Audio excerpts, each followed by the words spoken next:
अस्सलामु अलैकुम वरहमतुल्लाहि वबरकातुहु. රමලාන් මාසය අල්ලාහ් තාලා පරිශුද්ධ අල් කුර්ආනයේ සඳහන් කරන වගේ ශ්‍රේෂ්ඨ මාසයක්. එම මාසයේ දවස් 30 පිළිබඳව සඳහන් කිරීමේදී නබි නායක සල්ලල්ලාහු අලයිහි වසල්ලම් තුමන් මෙලෙස සඳහන් කරනවා.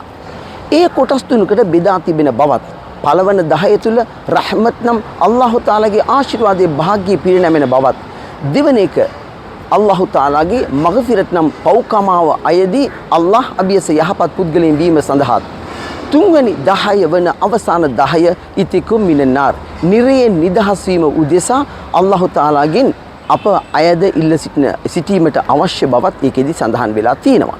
එම නිසා අප දන්නවා පළවන පටන් ගන්නා 10 තුලදී අප හැකිතක් අල්ලාහුම්ම රහම්නා බිරහමතික යා රහමන් රහීමින් අප පරමාධිපති යන්නනි ඔබේ දයාවෙන් අප වෙත දයාව දක්වනු මැනව කියලා ඉල්ලන්න කියලා නබි නායක සල්ලල්ලාහු අලයිහි වසල්ලම් සඳහන් කරලා තියෙනවා.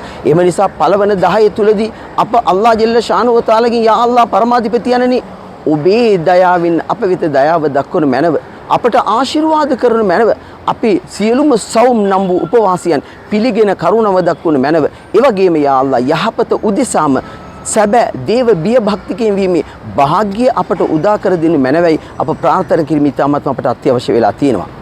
එම නිසා මේ පළවන 10 තුල අල්ලාහ් තාලාගෙන් කරුණාව, දයාව, ශාන්තිය, සමාදානය ලබා ගැනීම උදෙසා අප උපවාසය රැක ප්‍රාර්ථනා කරමින් වාග්ය ලබා ගැනීම.